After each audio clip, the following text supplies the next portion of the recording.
I apologize for my slightly Hezbollah appearance. But I was told in my recent voyage to Iran that the more scruffy I looked, the more plausible I would appear, and the easier it would be to go to things like Friday prayers. And so it proved. It's a country for the scruffy. It's kind of my kind of Middle East.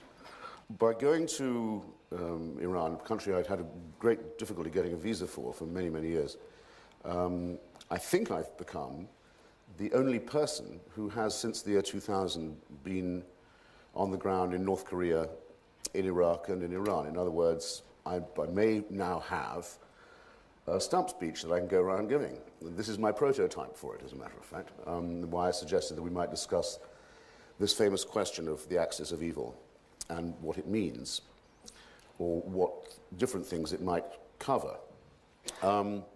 But I want to back up a little to about a decade ago, perhaps a little more, the mid-90s and Bosnia, Herzegovina, and Kosovo, where I also spent some time. I've never actually added up the exact number of days, and it strikes me looking out at you now that a lot of you are terrifyingly young and may not even remember what it was like to live in the last months of 1989, or not remember it very clearly. But for those of us of my age, and even quite a lot younger, the sense of human emancipation that occurred with the collapse of the Berlin Wall and the implosion of the ossified form of Russo-communism that had been imposed on Eastern and Baltic Europe, and some of Balkan Europe, that sense is something I can still very vividly call to mind. I was in Romania at the time it actually happened, watching the overthrow of the Ceausescu regime, which was perhaps the most brutal and corrupt, as well as the one that was most centered on a cult of personality. And it wasn't just that it was extraordinary to see so many millions of people in so many different countries and societies simply by folding their arms and adopting an attitude of defiance, revolutionizing and changing their system. It wasn't that it was so moving to see that. It was the realization that the Cold War was over in the other way too.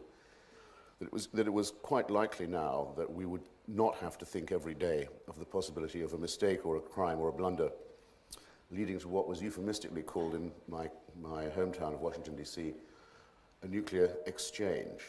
Imagine thinking of a thermonuclear holocaust as an exchange, but that was the way we tried to make the thought go away.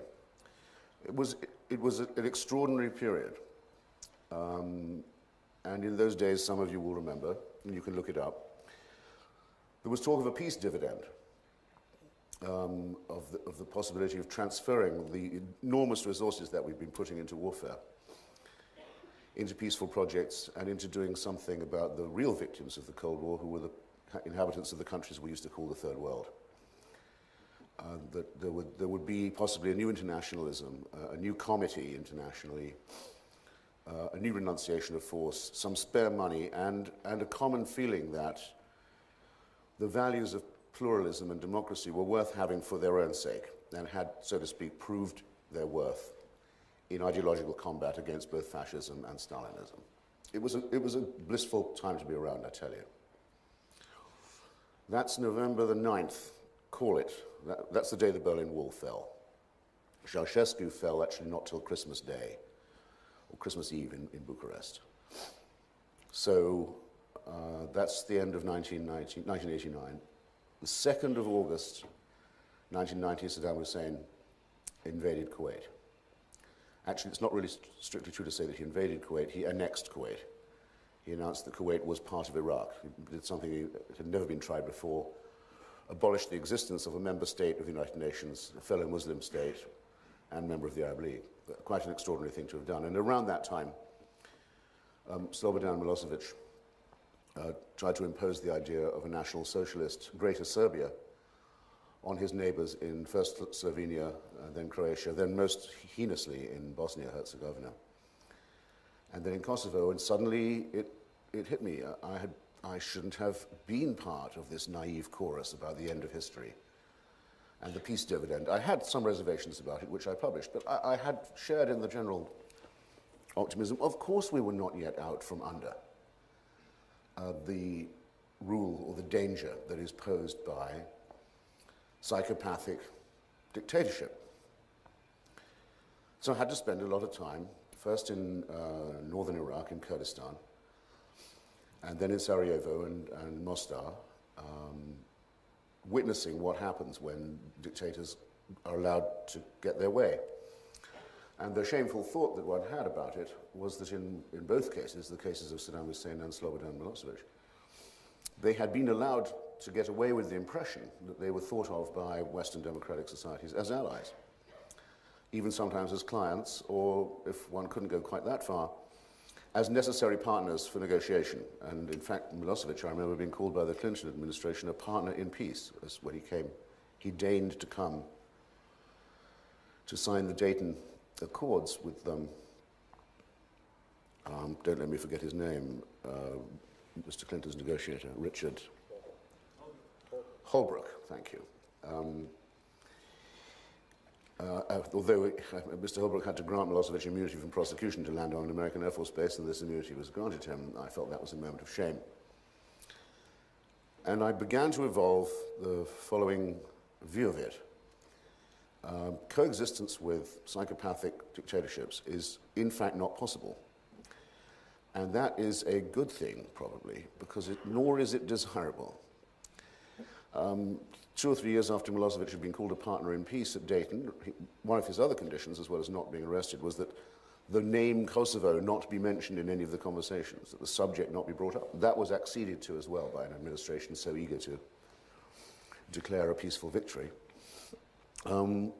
He had to be, in effect, evicted from power in his own country, just as those who he had evicted from their homes in Bosnia-Herzegovina and Kosovo had to be forcibly taken home, and his ethnic cleansing undone. Or in all the years that were spent in trying to contain, or even to coerce, or to civilize or domesticate this man had been wasted. They had in fact all been exploited by him to advance his program of his mad idea of a greater Serbia. And the same had been true every time people had ever tried to make nice with Saddam Hussein. It seemed that his appetite for power only grew with the eating. And then in a country that most people hadn't been thinking about, in Rwanda, a racist party decided that it could bring about a final solution to the problem of its racism, namely the extermination of the members of the other tribe and of the members of its own tribe who were against genocide. And they knew by this stage, they knew that they could do this without the danger or even the threat or the risk of foreign intervention or any resistance to their planned program of extermination. And they were right. And meanwhile, in North Korea, the war that never stopped, North Korea is still officially at war with the United States. We are only in an armistice period, a period of armistice that was, I say we, you'll pardon me. The United States is only in a state of armistice and armed truce with North Korea. Ever since the armistice of 1951, it seemed that yet another state of the one party and the one man and the one ideology wanted to become grander still by the acquisition of weapons of mass destruction. I don't need to tell you how the last few years have been completely consumed by this question and how to address and approach it. And I'll give you, if I may, give you 3 brief capsules, first from Iraq, and then from North Korea, and then from Iran. I think the way I would want to put it about the atmosphere in Saddam Hussein's Iraq, the way that would be, is most memorable to me, I will hope will be memorable to you too. If you go to El Salvador, say, or South Africa, or Poland, or former Yugoslavia, you can meet people who were heroic members of the opposition in the bad old days, and they can tell you terrible stories about what happened to them and to their families. But what I noticed about Iraq was not just that every Iraqi and Iraqi Kurd that I knew could tell a terrible story about what had happened to himself or herself or their families, but everybody I knew who'd been a member or supporter of the government could tell the same story of how their families had disappeared, or how they themselves had been arrested for no reason and brutally tortured. I knew, for example, quite well a man called Mazin Zahawi. He was Saddam Hussein's personal interpreter in English. He spoke English faultlessly. He was half Kurdish, and he was 100% gay, which is a risky position already to have in Saddam's Iraq. And he privately produced a tape of the play of The Importance of Being Earnest with himself in the part of Lady Bracknell. A remarkable chap, and was always at the side of the leader. But unfortunately, he had to be at the side of the leader when, after the invasion of Kuwait, foreign leaders flew into Baghdad to reproach Mr. Saddam Hussein, to upbraid him, to urge him to get out of Kuwait while there was still time, to obey the resolutions and to avoid a war. Many of them spoke to him rather brusquely.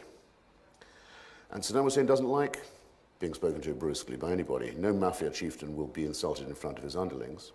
And those who were in the room who'd had to see it happen, namely the interpreter, I think must have known at that moment that they were going to die, because they'd seen something they weren't supposed to see. And though everyone had known all the time that Mazin was Kurdish and gay, it hadn't been held against him particularly. He was too useful. Suddenly it was announced that these things made him a traitor. And he was torn to death, torn to pieces in a dungeon in ways that I won't bother to detail to you. Another friend of mine, Naji Sabri Hadithi, the last foreign minister of Saddam's Iraq, who I'd met originally when he ran the Iraqi Cultural Center in London. He rose to be foreign minister by means of being the editor of the Baghdad Daily, which was a job of his in the meantime. One of his brothers was ambassador to Moscow for Iraq, was recalled from Moscow, tortured to death, with no charges, no explanation, nothing ever said. And the foreign minister's other brother was recalled from another post and tortured not quite to death. And he went out to be Saddam's foreign minister as a broken man. He went out to represent the man who had mutilated his family. Psychopathic, sadistic dictators like to do this to people. They like to show who's boss. People often use the word systematic when they talk about repression or abuse of human rights. They say these things are systematically abused. Of course, that's a correct way of understanding it, but it misses a certain point. It must be unsystematic also. It must be capricious. It must be unpredictable. Nobody must know that they're safe. Nobody can think, now, I now have passed all the tests that make me a loyal member of the Ba'ath Party. I'm going to be all right. They will never be allowed to get to that moment. The fear, the Republic of Fear, as my friend Kenan Makir described it in his brilliant profile of Baathism, must always be maintained. For example, when Saddam, there's even a video of this, you can get it if you want. When he purged the party, he had the room full of the Central Committee, probably about as full as this one is. And then someone is brought in to make a confession, an obviously broken person who sobs a confession into a microphone, standing there haggardly, and starts reading out a list of the names of the traitors who are in the plot. And they're in the audience, and they're pointed to, and the guards come and take them away one by one. And nobody in the room knows if they're on the list yet themselves. The people begin to weep and scream and cry and make hysterical declarations of love and adulation for Saddam Hussein, even as they're vomiting and excreting with fear. And then it's over, and the ones who are in the plot have been dragged out of the room. And then the video comes to an end. And there's a second half, which I haven't seen. It's harder to get. But the people who survive then have to go out into the courtyard and shoot their former colleagues who were found to be part of the conspiracy.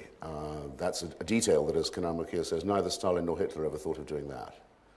That's a special twist, a detail, an exquisite addition, if you like, for showing who's in power and for making an accomplice of everyone who serves you, for dirtying them up, as the mobsters would say.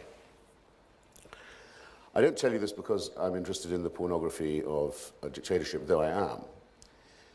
I tell you that because I could find people all over Washington, D.C. who would nonetheless say to me, well, Saddam may be a bad guy. By the way, anyone who starts a sentence saying that, you know immediately, knows and cares nothing about Iran.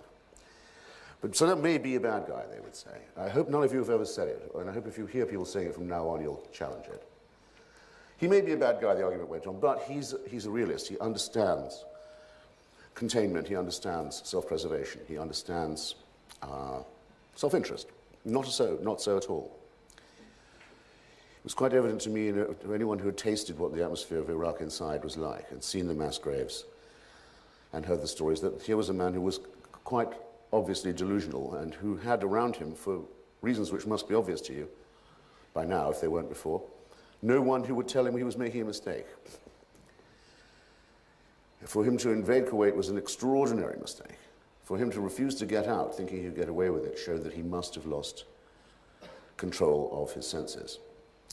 He was visited, or his foreign minister was summoned, rather, by James Baker just before the coalition intervention began. Tariq Aziz was handed a note in Vienna, I believe it was, or perhaps Zurich. He was told, since you're not going to leave Kuwait, we're going to throw you out. You've run out your clock. But that's not all. If you do any of three things, we will consider ourselves freed from all military restraint, and everybody knows what that means when the United States says it. We'll deny ourselves no course of action. Any one of these three things.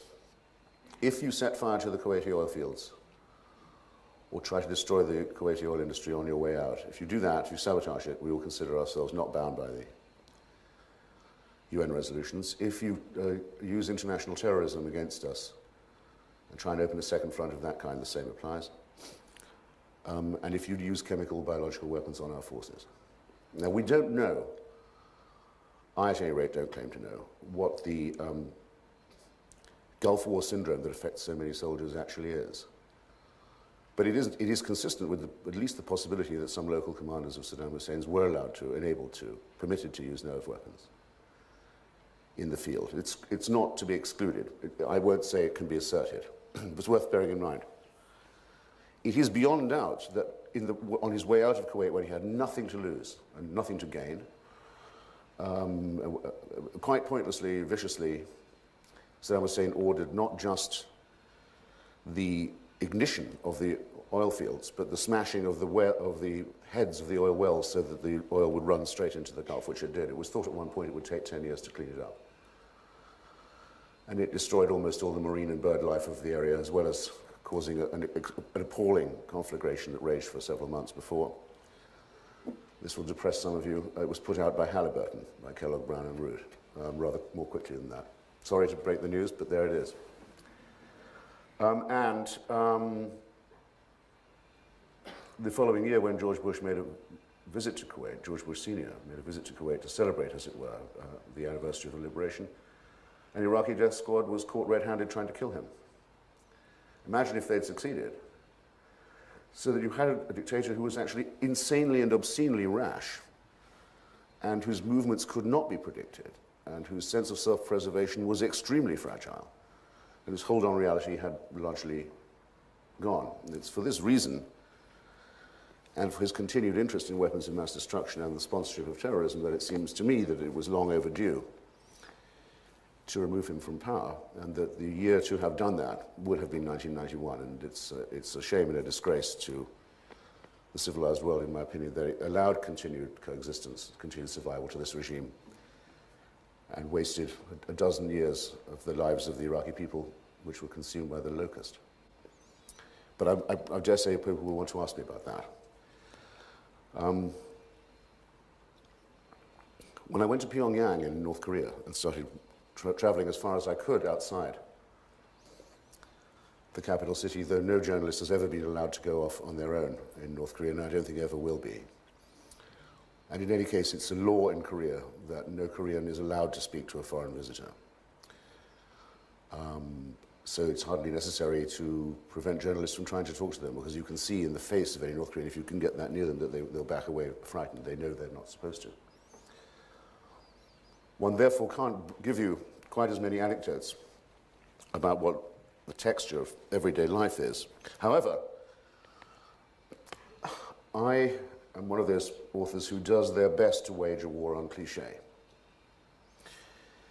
I went to Prague once under the days of the old Stalinist regime, and I thought, whatever happens to me on this visit, I am not going to mention Franz Kafka. I'm going to be the first writer to report from communist Prague who doesn't have Kafka in the piece. That I know going in. Went to a meeting of Václav Havel's opposition group in a private home. The meeting went on for a little while. The door suddenly fell in. There was a mob of secret policemen with dogs and searchlights and a video camera to catch us all on film. smash you up against the wall. You're coming with us. Where are we going? And what's the charge? We're not telling you what the charge is. I thought, shit, now I've got to mention Kafka.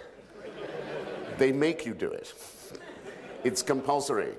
Well, when I'd spent some time in North Korea, where the head of state is the dead father of the current leader, Kim Jong-il, the dear leader, is head of the party in North Korea, the Korean Workers' Party, and he's head of the armed forces, but he's not head of state. His dead father is still the head of state forever. Makes it, I think, the world's first necrocracy, or mausolocracy, or thanatocracy. But absent that completely insane detail, here's what it's like. There's a picture of him on every wall. There has to be a picture of him in every house. He is never off the television screen. He's never off the wireless, the radio. All films are about him, and all plays are about him. All education is about him. All public events are about him. All holidays are about him. And it's as if somebody in 1950, which is the year that George Orwell died, in North Korea had got hold of a copy of 1984 and thought, I wonder if we could make this work. Anyway, let's have a go, because we've got these people locked up in this small country with Stalin and Mao on our northern borders, which aren't very long, with an uncrossable military frontier, the demilitarized zone in the south of the ocean on both sides, completely hermetic, already for a long time cut off from the rest of the world. We can do an experiment here. Maybe we could create a perfectly supervised, perfectly regimented, perfectly drilled society where everyone was the property of the state 24/7, as it were, where there was no respite. And I'd heard, of course, that they do march the children to school carrying the picture of the leader, and they do all this stuff. So when I first saw it, I thought, oh yeah, that's right, I knew they did this. And then after a few days, I thought, they actually do it. And they've been doing it every day since 1950, and they'll be doing it after I've gone.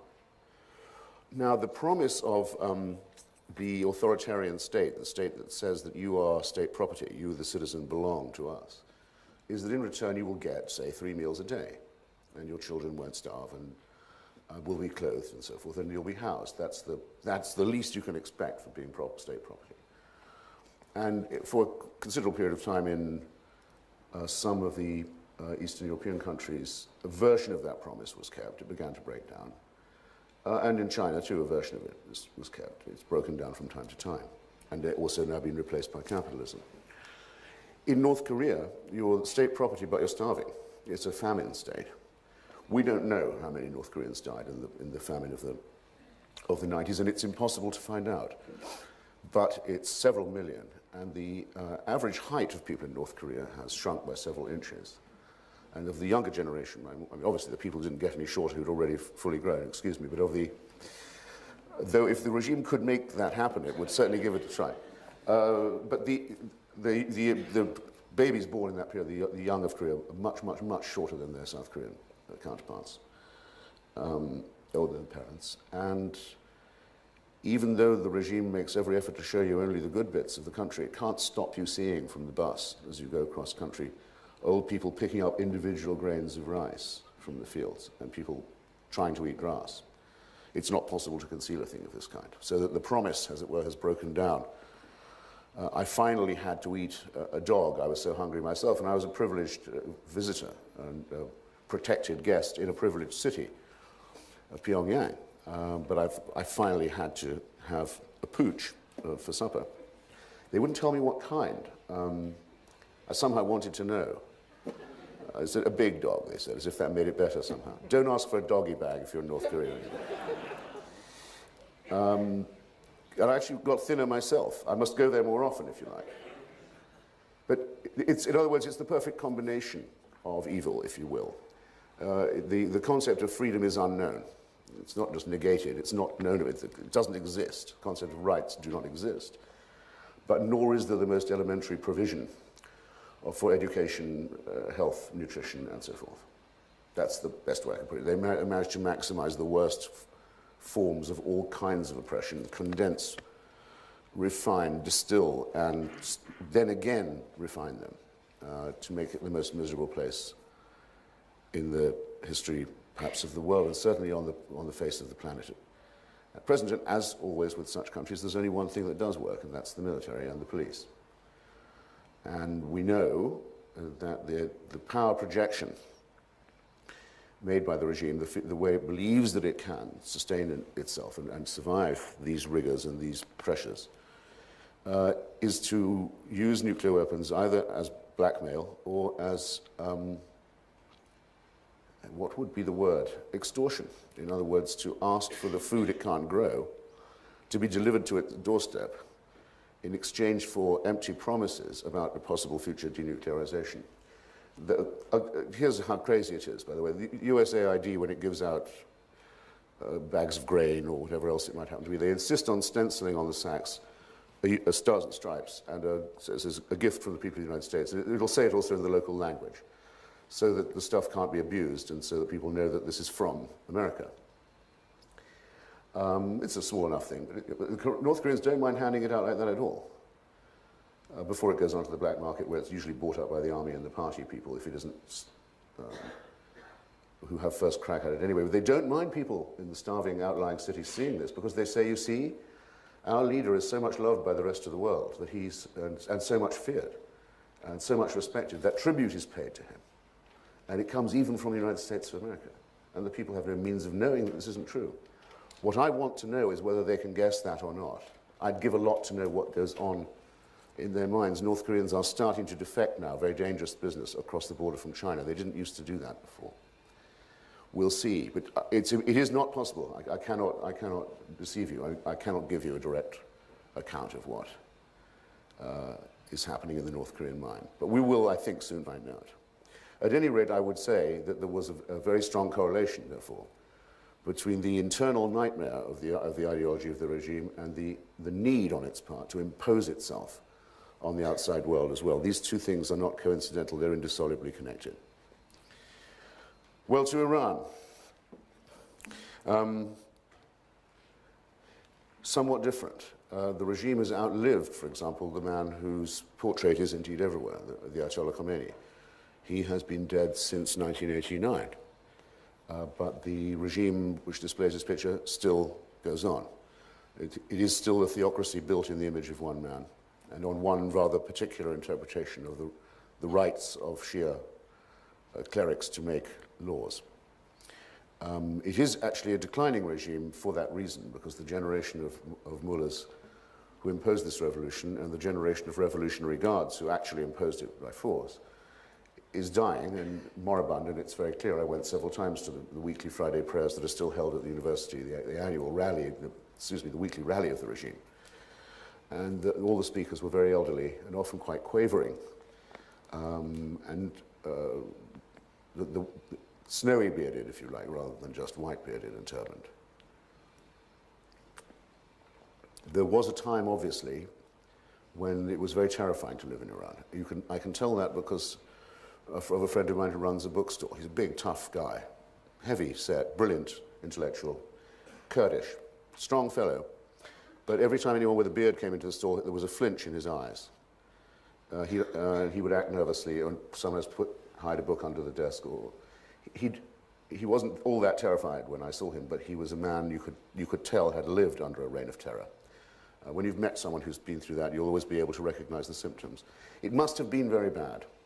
I know this is true also from female friends of mine who were terrified that if they let one strand of hair show under their hijab, they would have acid thrown in their face or perhaps be blinded by a blow from a truncheon, either from a policeman or from an over-enthusiastic civilian. And you can see the fear in people's eyes that goes on from that too, but this isn't really happening anymore. What is happening in Iran is very interesting. Within the carapace of a theocratic state, an almost completely secular society is being created. This is for a ghoulish reason. The Iranian mullahs lost so many young people in the suicide waves that they sent against Saddam Hussein, that the sending of gangs of schoolchildren and teenagers to clear minefields on the Iraqi border There's not enough room in large parts of Iran to bury the number of people that they killed. It's large parts of the country just one big cemetery. They lost so many young people that they had to pay Iranian mothers incentives. If you would agree to have 3 or more children, you could get quite a lot of subsidy and quite a lot of help from the regime. They tried to breed quickly a new generation, as a consequence of which it worked out all right, but not in the way they expected.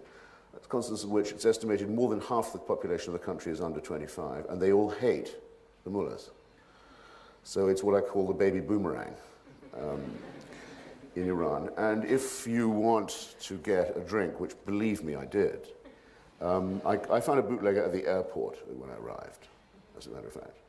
If you want someone to come round to your hotel room or your apartment and bring anything else you might like, any other form of alcohol or drugs or pornography or any other kind of video or publication, you can do that very swiftly.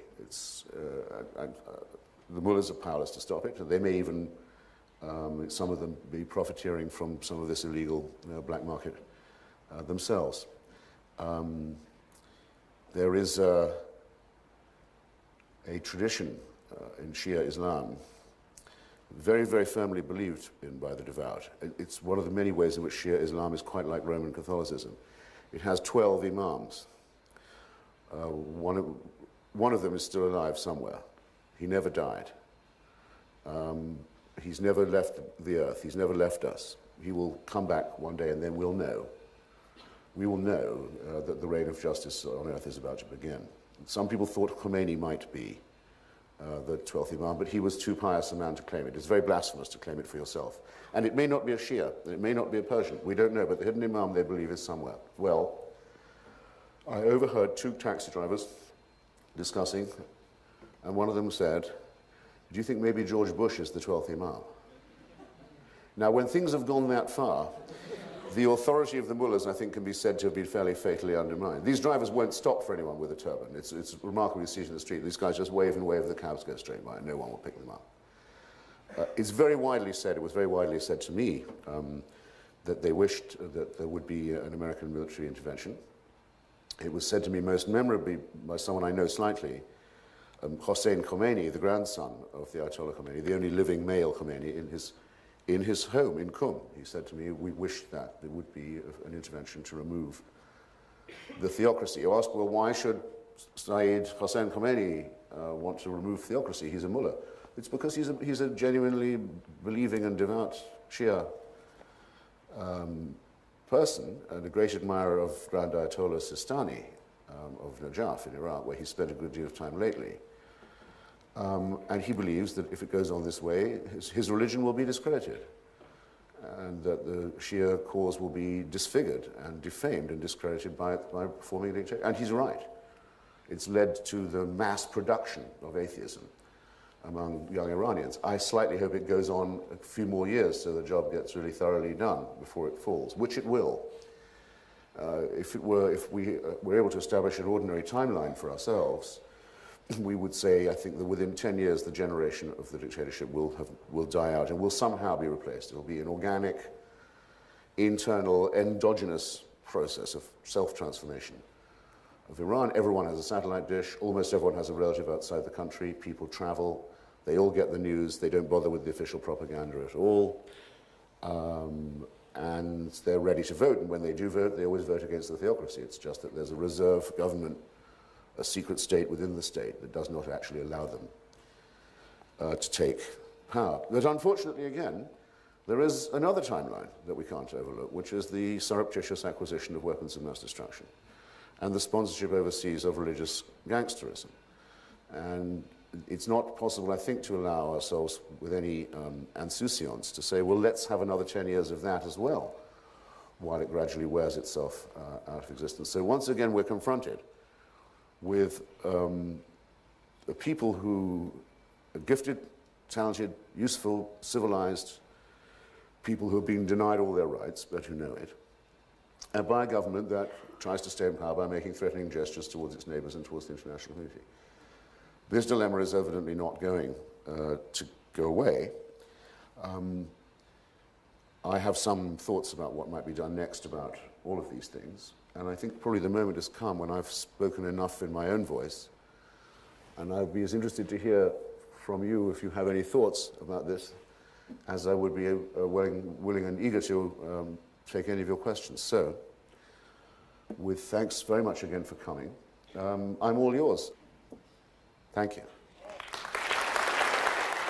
I was asked to confirm that I'd heard from more people than I had not heard from the remark that they would welcome in Iran a Western and American intervention to remove the mulocracy.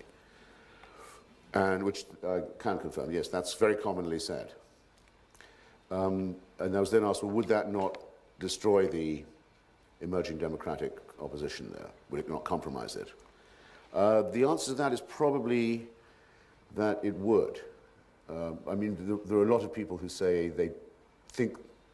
Actually, let me step a little further back. I heard that said so often by people that after a bit it stopped delighting me. In other words, in a way, it's a confession of weakness on their part. It's a confession of impotence. It's a sort of resignation. We can't do anything ourselves. There's also something slightly servile about it, and a mentality of that kind, of course, could turn on a dime. Right away, if there was an invasion, people would, if they got what they wanted, they'd suddenly say, down with the occupation, to show that they could be brave after all, as has happened with quite a number of Iraqis. Now that they can show their courage, they do. It's partly because of the shame they feel at the cowardice and conformism before. And one doesn't want to upset this febrile balance too much. And one does hope to encourage an internal movement. But every time an internal movement has been tried, it's been very brutally put down. So that, given the odds, given the very heavily armed goons with which the regime maintains itself, one is condemning people to a much longer period of servitude, and one is also exposing the international community to a much greater risk of a promiscuous state with weapons of mass destruction. Therefore, I think everyone has to reason it and realize that we're accepting a responsibility either way, and that doing nothing is also a policy. If the EU's talks with Iran don't go well, do you see Israel intervening unilaterally like they did in Iraq, in Syria? And if so, what effect do you think that'll have on the growing movement against the mullahs in Iran? Well, it couldn't be unilateral, for one thing, because they'd have to cross Iraqi airspace, and no one would think that that had happened without Iraqi or American permission. So no one could say, oh, that was the Israelis, we don't know anything about it. In any case, people who think like that in the Middle East regard Israel as an American surrogate in any case. So there is no such thing as Israeli unilateralism in this matter. The best evidence that I have, but I'm open to be challenged about this, is that the Israelis, among others, have concluded that the bombing of the Iraqi reactor in 82, I think, 81. I've just forgotten the name of the reactor. Doesn't matter.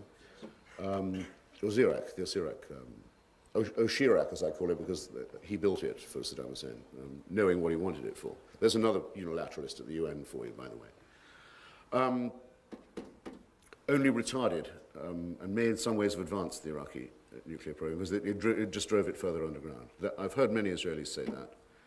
I've heard some other experts in the field of disarmament say that, good shot though it was, it didn't really denuclearize Iraq.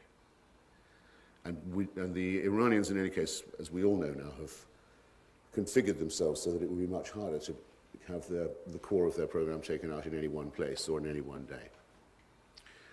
So that's why I insist on the linkage of internal democracy and emancipation with these questions. There are only two serious countries that have ever got this near to getting a bomb, or got one, and given it up: Brazil and South Africa. In both cases as the result of a democratic revolution that replaced the dictatorship that embarked on the program. And so what one has to hope for, I think, is that we will get into a position where we will be negotiating on disarmament with democratic Iranians, not theocratic ones. So now, where Iran is a poor country, and a lot of people are very poor in the outlying parts of it, but it is enormously more developed infrastructurally than Iraq. It's really quite And the roads are excellent, the internal airline flights are very good. The traffic jams in Tehran often go on for 4 days, but that's a sign that most people have a car. Everyone has satellite dishes and so forth. Everyone's accustomed more or less to living in an open society. Almost everyone has a relative in a democratic country. There have already been elections, it's just the bureaucracy won't let the winners take office. So all of that work has, so to speak, been done in advance, and as far as I could tell, there's no sectarian or confessional problem in Iran. 92% Shia. There are, even the existing theocracy has reserved seats for Jews and for Christians, who are quite small but significant minorities, mainly Armenian, the Christians, in the Majlis, in the parliament. They're recognized and their rights are, so to speak, at least acknowledged, if not actually observed. There's certainly no dislike for Jews or Christians. It's very dangerous to be a member of the Baha'i faith, because that's post-Islamic, not pre. But other than that, there's nothing of this sort. The Kurds are a very small minority. They're not separatist. There hasn't been any fighting there for some time. What have I left out? Not everyone speaks the same language. Everyone speaks Farsi. Not everyone is Persian. It may be as many as 30% are Azeri, not Persian. That's not an issue. Nobody would pull a knife over it. So all you need to do, if I lower my voice here, okay, I have no right to say any of this. All you need to do is what a woman in a chador said to me in Isfahan. The only woman I met actually in a chador who hated the regime so much that she said, do you think the Americans could come and only stay for about a week and then get out? And I thought, well, what a brilliant idea. I'll pass it on. You know. Several of the Iranian government have wanted men in Europe and elsewhere. We know the names of the people who sent out these death squads to Berlin and elsewhere. Go arrest them. You're gone, you're nicked. The rest of you are up against the wall. We're going to blow up that tunnel that you thought we wouldn't find out about in the mountain near Isfahan, and a couple of other places we don't like the look of, because we found out you can only really inspect a country by really paying it a proper visit. And then we return the country to its people and go home. Think about it. Think about it, because that's what they're thinking about. I don't know that the United States is thinking about this, but a lot of Iranians are thinking about it. There wouldn't need to be this stewardship, guardianship, wardship that we have to have for the Iraqi people after what they've been through. Around the time of the first Gulf War, you wrote an essay where you described U.S. policy in the Middle East as mutually assured destabilization. Do you see the invasion of Iraq as like the ultimate repudiation of that policy? A reversal where now the U.S. is looking to create stabilization? Well, it would be nice in a way to be able to say that, and it would be symmetrical, but not quite. I think what I was referring to was the way that the United States sort of managed to be on both sides of the Iran-Iraq war, and was different factions of the administration were dealing with it covertly as well and arming both sides, and you had the feeling that as well as that element of profiteering, there was also a Kissingerian mindset. In fact, Henry Kissinger did more or less say, hey, this is a great war, I wish they could both lose. That was his comment on this war that killed perhaps 2 million people. And, it seemed two enemies gird each other. Which is, of course, why everyone, more or less everyone in Iran believes that Saddam Hussein was instigated by the United States to attack, which is actually a half-truth, a bit more than a half-truth. So yes, this policy is partly we have to undertake it because of the failures of the previous one, because that was such a disastrous policy. And second, we ought to put right some of what we did, but I can't exactly say that it's a stabilizing policy, because in one way it was to say that the status quo in the Middle East should be overturned. That's why I feel that some of my friends in Washington are unjustly referred to as neoconservatives. In other words, the conservative, they're not at all. These are people who said no. We don't like the status quo. We don't like the way things are. We're willing to take the risk of destabilizing it because we're sure that any alternative would be better. That's not really a conservative position. The conservative position was taken by George Bush Sr., by Lawrence Eagleburger and Brent Scowcroft and some other senior statesmen, grouped usually around Henry Kissinger, the realpolitik view of the world that says, no, we like to treat the region as if It was something that we could rule through proxy dictators and not have to worry too much about the opinions of the unwashed. What do you see happening in Iraq over the next 5 years? Well, it was interesting when I asked Iranians what they thought about the Iraqi elections and the process there. For the most part, they pretended a sort of indifference. This comes largely from the feeling that don't talk to us as if we were Arabs. Very strong feeling there. They resent very much being thought of as Arabs.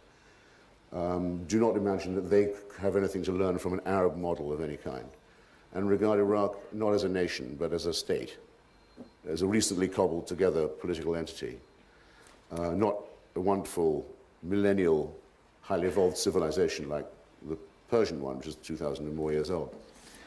I mention that because, of course, the main problem with Iraq is precisely that. It isn't really a country.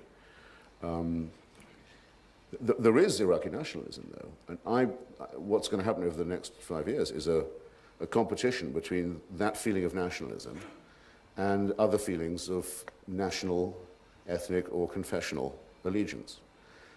I don't think it's at all obvious that there won't be a compromise, a federal compromise about that. The one reason I believe it is because the groups are fairly evenly matched. The Kurds, who are Sunni, are about 20%. No one's ever going to try and rule them by force again. And they also have an army of their own now. They can't, no one's ever going to be able to bully them again. The same is more or less true of the Shia. And the numbers of the Sunni are too large to allow them to be treated as a despised minority also. That's the first thing. The second is I have never met an Iraqi who is 100% Shia, Sunni, or Kurdish. That's not quite true. I have met some Kurds who hardly have any non-Kurdish relatives, because there's been... Kurdistan was governed separately, as you know, under the no-fly zones. It wasn't ruled by Saddam Hussein. It wasn't part of Iraq for the last few years. But otherwise, it's a standard rule. You meet someone in Baghdad, they ask you to dinner, and you meet their Kurdish brother-in-law and their Shia auntie and so forth. That's Iraq 101. It's the reason why most of the predictions about civil war have not proven to be true, and why there's been so little individual fratricide in the country, or revenge-taking. So that's what I think will happen. I think it will take, I don't know if it'll take 5 years to destroy the insurgency. I think it'll probably take less time than that, because it's based on a minority of a minority. It doesn't have a state that can resupply it. It's operating on the stolen resources of the previous regime, and because it's linked to another doomed organization, Al-Qaeda, and because it's up against a military superiority of a kind that you wouldn't believe until you've actually seen it. There's the most I don't know why, in fact, it's called an insurgency at all. It annoys me that such a flattering term is used for such a sordid and evidently self-defeating operation. You may know something I don't about what causes anti-American feeling or anti-Western feeling in the Middle East.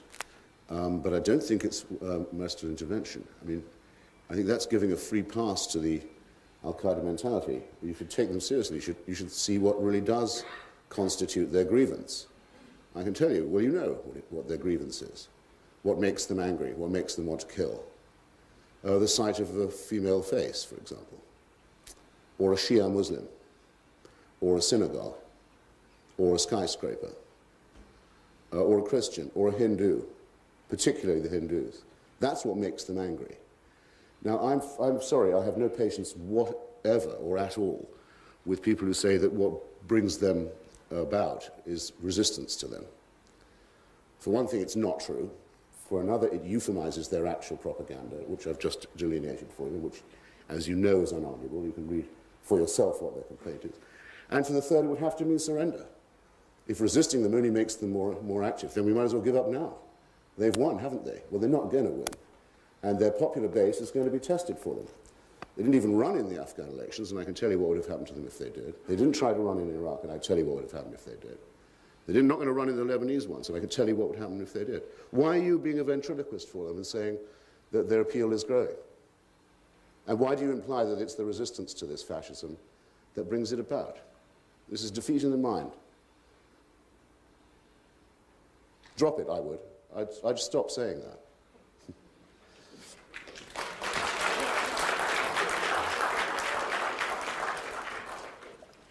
I didn't hear your entire lecture, so I don't know if you discussed Syria at any point. No, but I'd be happy to. Okay. They're kind of a question mark to me because I have the impression they're basically a secular government, and I wouldn't see them as a nation as be part of a movement to be espousing a sort of an Islamic type movement around the world, but they're always being accused of harboring insurgents. They're accused of harboring Iraqi insurgents and helping them train and so forth. Yeah. And also this issue with Lebanon, I don't remember hearing anything about this, and all of a sudden, now they have to leave Lebanon immediately. I kind of don't understand what's up with that. Right. Well, just for a start, a word on this Ba'athist secular question, which comes up a lot. There are two things you have to bear in mind if you're going to say that this is a secular policy.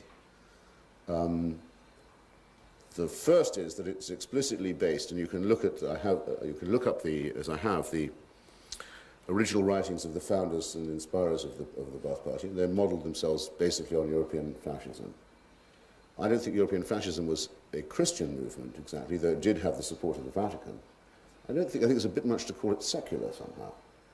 But it's only in that sense, at any rate, that one can call it secular.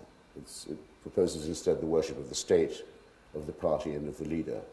And it's not against religion in the least. In Iraq, the Saddam Hussein regime, in its closing 15 years, mutated completely into an Islamist regime. It changed all of its rhetoric to jihadism. It began to spend a fortune on building mosques, including the largest mosque in the world, the Saddam Hussein Mosque, profanely named. Centerpiece, a Quran, miniature Quran written in his own blood. I don't know if it was his own blood. It's blood, all right, though. The pictures and statues of him started to take the form of showing him in clerical robes. The verse of Allahu, not the verse of the Quran, the slogan Allahu Akbar was put on the Iraqi flag where it had never been before. And they were sponsoring all over the world Islamist, not secular movements, notably supporting the Islamic Jihad forces in Palestine against the secular PLO, and Saddam Hussein paying personally for every suicide bomber who was known as a martyr in the Ba'athist press, just as the nuclear scientists of Iraq were called in the Ba'athist press our nuclear mujahideen, which is a wonderful expression, I think you'll have to agree. And it was based on the tribal minority of the Sunni. Now, obviously, someone who doesn't want majority rule when the majority is Shia Muslim has every reason to pretend to be a secularist and not say, oh, no, I'm not a sectarian. It's not that I want to protect my own Sunni Muslim tribe. But don't be fooled by this, and don't be fooled by it in Syria either. The Syrian government is a completely religious regime. It's based on the Alawite minority, which is a very small minority in Syria. It's a religious clan. It rules. That's not secular. If you want me to say what Alawism is, I can tell you only really that it is a variant of Shia Islam, a rather individualized form of it. But this minority rule in Syria is breaking up and hasn't long to last.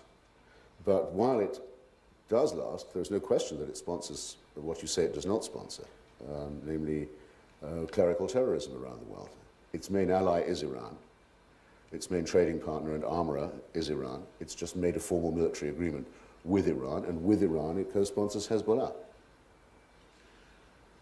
which happens to be conveniently a pro-Syrian party, and it's currently the current crisis in Lebanon, where you say, where's all this come from? Why are they suddenly being told to get out of Lebanon? Well, because the people of Lebanon have had enough of it, because there was an election coming, there is one coming in May, because a force was being put together out of diverse groups, the Druze, led by the Socialist Party leader, Wali Jumla, many of the Sunni, the Christian, probably majority of Lebanon, and others.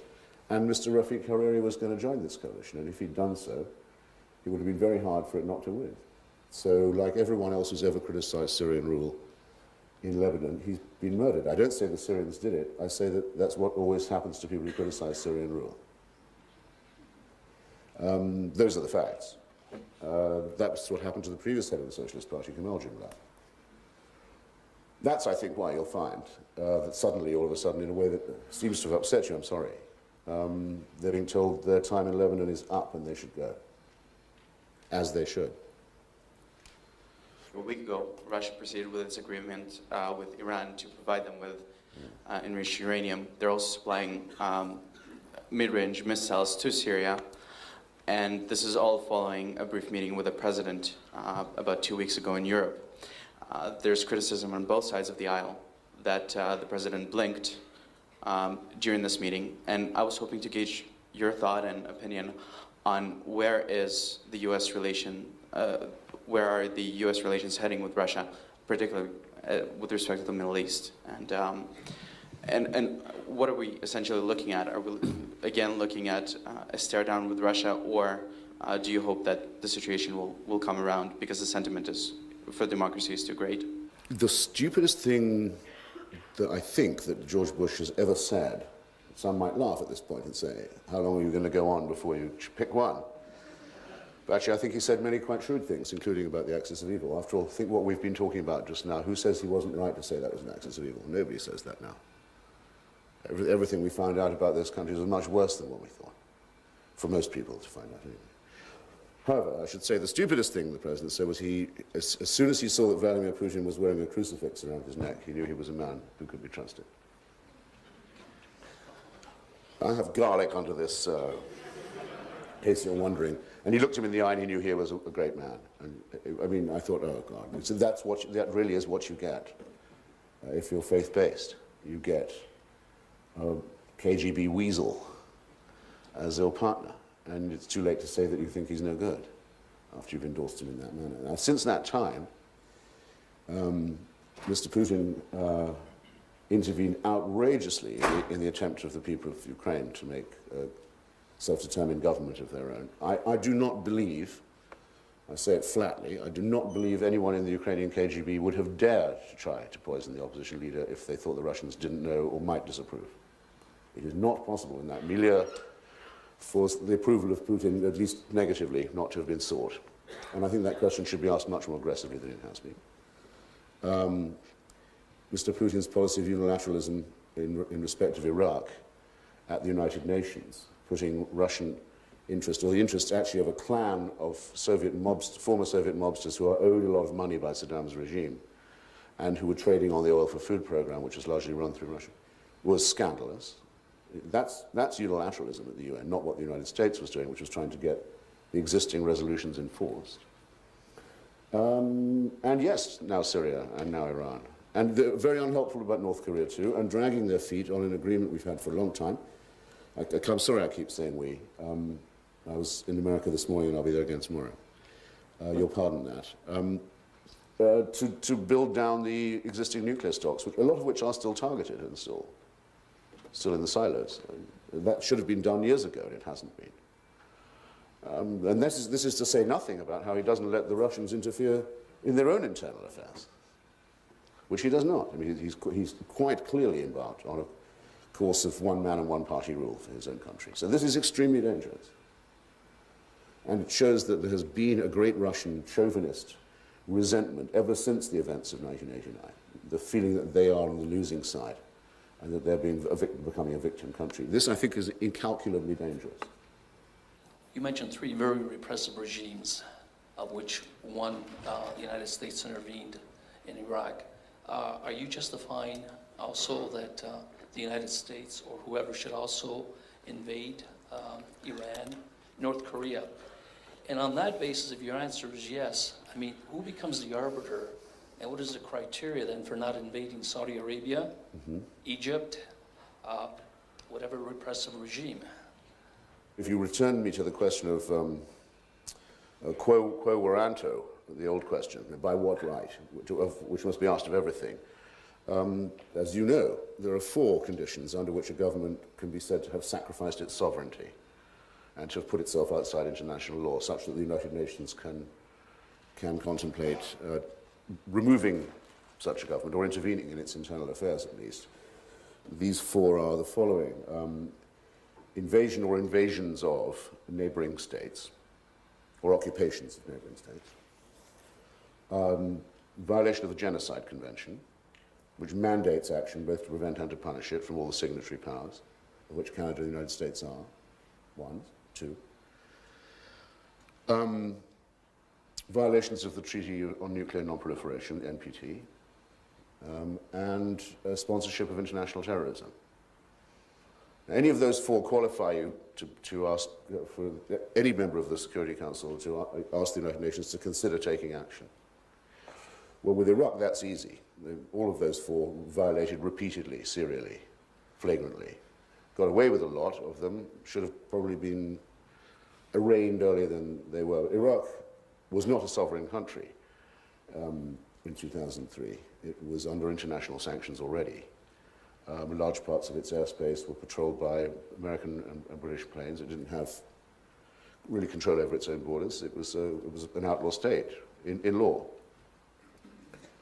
Iran only qualifies under two of these at present, it seems to me. It doesn't threaten any neighboring country, unless you say that its alliance with Syria helps perpetuate the occupation of Lebanon. Technically, it does. It's been fooling around with the NPT, but it is constantly in negotiation, and it is submitting to inspections.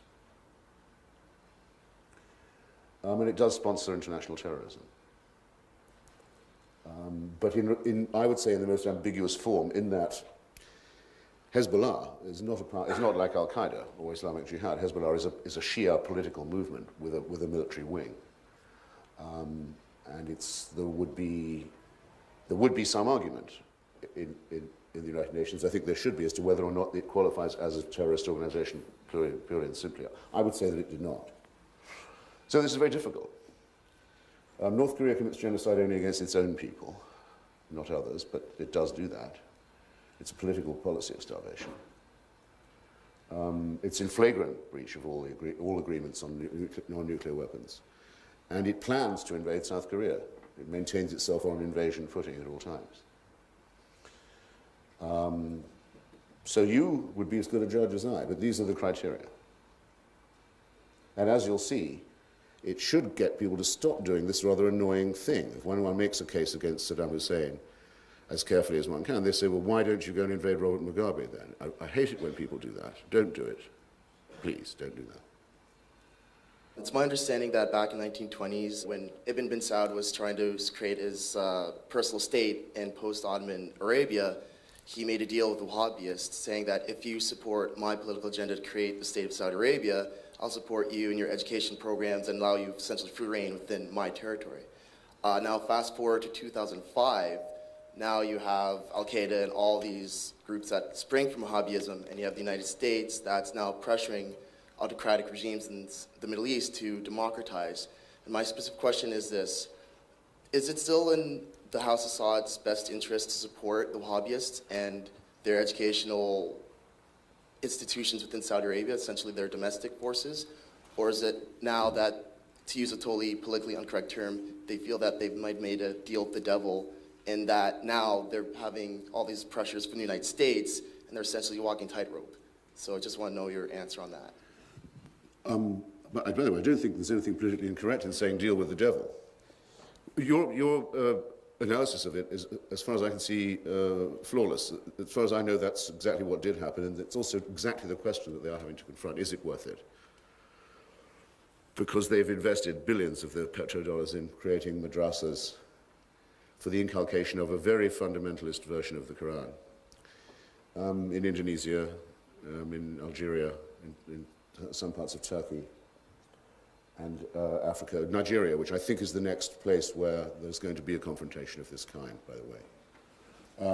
I think we should be paying a lot more attention to Nigeria than we are doing. And also in the United States and Canada, where very often now the Wahhabi version of the Bible, which explicitly, of the Quran, the Holy Book, which explicitly endorses and calls for violence against unbelievers, is being used by imams in our prison system. I mean, that's not minced words here. There's an attempt being made to build a secret army within Western society out of criminal elements, and to supply it from outside, and to keep it, and to give it an ideology that would really discipline it. And this has to be taken very seriously. I think that the Bush administration has been hopelessly laggard on this question. The president has never used the word Saudi Arabia in the same sentence as the word terrorism, and he's used the word terrorism a lot now. I think just by, churning around, one day the word Saudi ought to turn up in the same. Just doesn't seem to do it. He's used it in conjunction with almost every other word, so that he makes it sound like tourism now every time he speaks. It's how I hear him say the war on tourism. Well, which I wish also would break out. I think he should say very plainly to them that there will be not one more school or institution open with Saudi money on American soil unless churches, synagogues, Shia mosques, and centers of atheist humanism can be legally open in Saudi Arabia. If they don't say yes to that, it's over. Finish. And the worst will follow. But we cannot have a situation where they're training guerrillas in schools in the United States and in the prisons and trying to do it in the army under the protection of the First Amendment. And it's illegal to be a Christian in Saudi Arabia. It's illegal to be an atheist. It's illegal to be a Jew. And it's very nearly illegal to be a Shia.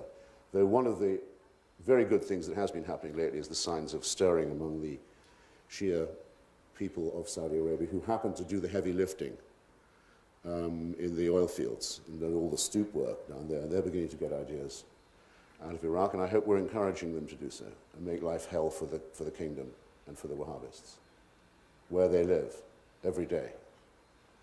Do something mean to them. What is the real relationship between China and North Korea, and could the Chinese impose change there? The answer to that is certainly that they could. I mean, part of the reason for the collapse of the North Korean economy was the collapse of communism in China and Russia and the end of the traditional subsidies that had been given to them.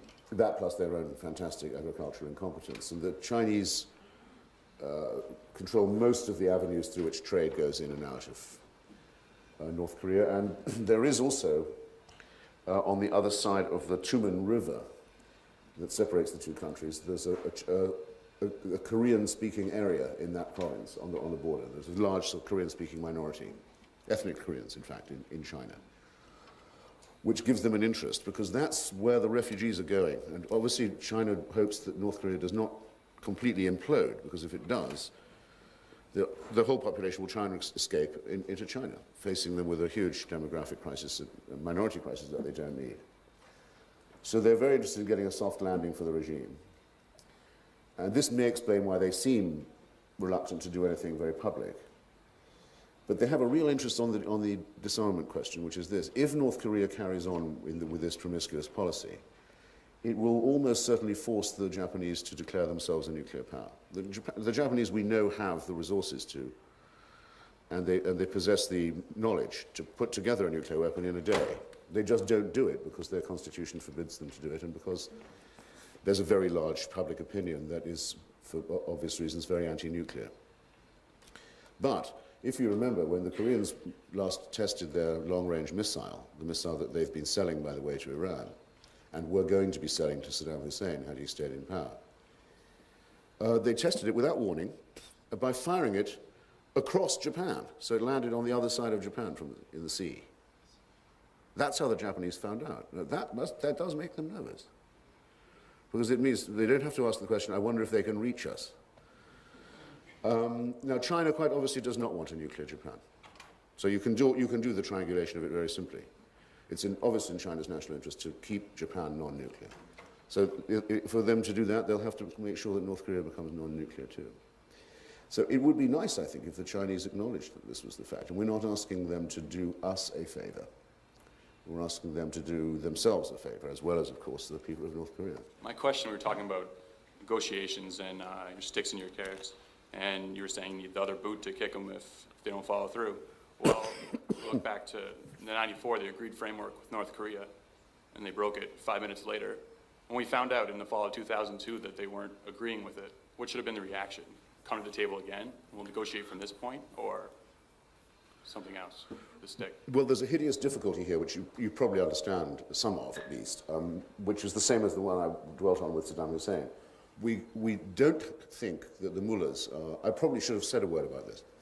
I don't think that the mullahs are mad in Iran. I think they're quite cool, quite calculating, very cynical, very corrupt guys. They profit enormously from the present status quo. They'll do their best to hang on to it, but they're not deranged, they're not delusional. That's their religion is partly does make them believe and do some very stupid things that often are against their self-interest.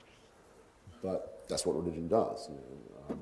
It's not as toxic as Wahhabism. With North Korea, though, there's every reason to think that there is an element of insanity, not just in the leadership, but in the very system itself. It's set up to drive people mad. And thus, it's very difficult to calibrate a reward and punishment system with them. And I've been on both sides of the demilitarized zone of Korea now. It's a huge concentration of violence. And the problem is that the capital city of Seoul, the capital city of South Korea, is about an hour's, maybe 2 hours drive. It's very near the border. And it's a huge city now. And it's also the capital of a flourishing democracy now, after a long struggle. And it could be saturated with conventional fire from North Korea. And every time that has been war gamed, and I've been to some of these war games at the DMZ, you start with losing Seoul. Without the nuclear question coming into. Now, if those North Koreans do that, of course, that's the end of their regime. Not just their regime, it's the end of the state. North Korea isn't a country. That would be the end for them if they did do this, but we would have lost our brothers and sisters in Seoul. Now, if the United States was the country that some people think it is, it would say, well, who cares? We don't live there, and Korea would never be a problem again. But we can't do that. We can't take that chance. Otherwise, you could send a squadron of planes over North Korea and you could denuclearize it in an afternoon. That isn't a problem. And you could, in the best time to do that, some people argue, would be right now, before the reactors fully come on stream. But we can't bet that they wouldn't destroy themselves in an attempt to destroy us in the process. And it's morally not possible to take that chance. And if you refuse to pay any more tribute to them, on the extortion side, leaving the blackmail part for the moment, moving to the extortion side of it, you say, right, we're not going to give you any more food. You know who's going to go hungry, and it's not going to be Kim Jong-il. And again, it's morally very difficult to say, well, we hate you so much, we'll starve your population. Especially where we now have the full record of how abysmally the United Nations exploited and fleeced the people of Iraq. That was blood for oil, by the way, if you want a slogan. Too kind, too kind. Thank you.